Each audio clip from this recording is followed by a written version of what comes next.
Членови сме родители на деца со јувенилен идиопатски артрит. Ревматските заболувања, како кај возрастните, така и кај децата, имаат системско засегање. И засегаат не само зглобовите, туку и сериозите, окото, кожата, крвните садови и многу други органи. Меѓу кои мозокот, срцето, белите дробови, бубрезите и така натаму. Се работи за хронично заболување, кој доколку не се диагностицира брзо и правилно не се лекува, доведува до трајни последици, инвалидитет, не може заболените активно да се вклучат во животот на заедницата.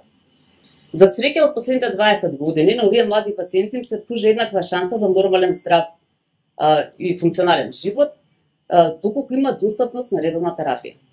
Ние сме ново основано здружение и ова е наше прво јавно обраќање и запознавање на проблемите со кои што се соочуваме.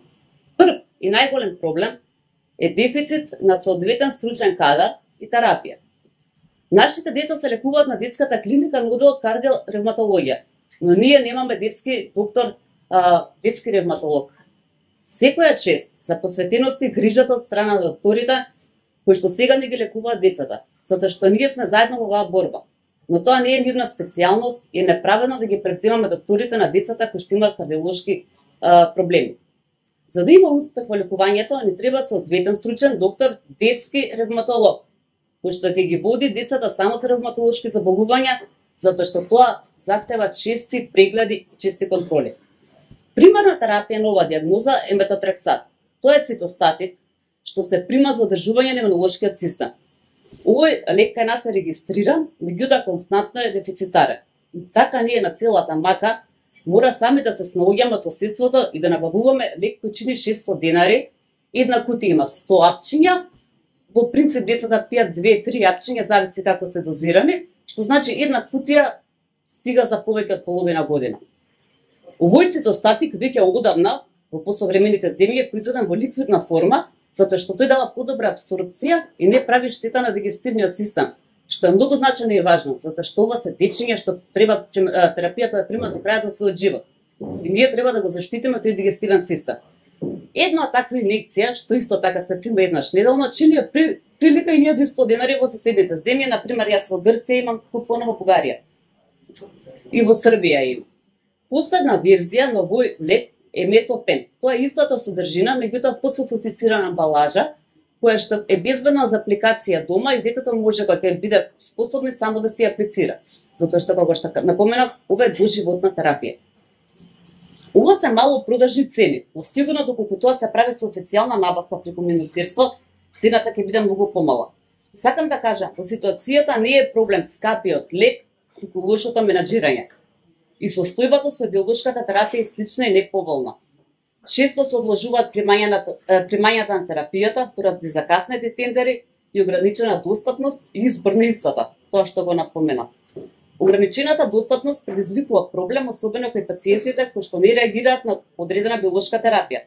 Во тој случај треба да се менува видот на биолошката, но годишните количини се ограничени и однапред се предвидуваат.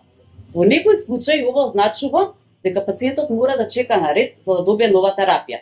Затоа наместо децата да пораснат во работоспособни луѓе кои што ќе прават допринос во општеството, има деца што завршуваат инвалидски колички и се доживотно на терет на државата. Освен овие два поголеми како приоритетни проблеми, имам уште бројни други, меѓутоа во интерес на времето јас би набројала уште 5-6, затоа што сакаме да им дадеме приоритет на овие. Значи ние сме реални во очекувањата. И знаеме дека детски ревматолог не може да одбиеме за месец, 2 или 3. Меѓутоа, за 2 или 2,5 години, доколку се најде доктор педијатар, кој што ќе се прати на дообука, на субспецијализација, затоа што во сите околни земји каде што ги носиме нашите деца на лекување, сите доктори се отворени за соработка, да примат гости, да дојдат кај нас на гости. Меѓутоа тоа треба да се повара и да се изреализира. Значи многу важно е навремената диагноза, да се направи обука на матичните доктори и на ортопедите, затоа што има дечиња во нашето здружение кои што 6 години чекаат на диагноза. 6 години болеста прогресира, а не се пратени на вистинското место.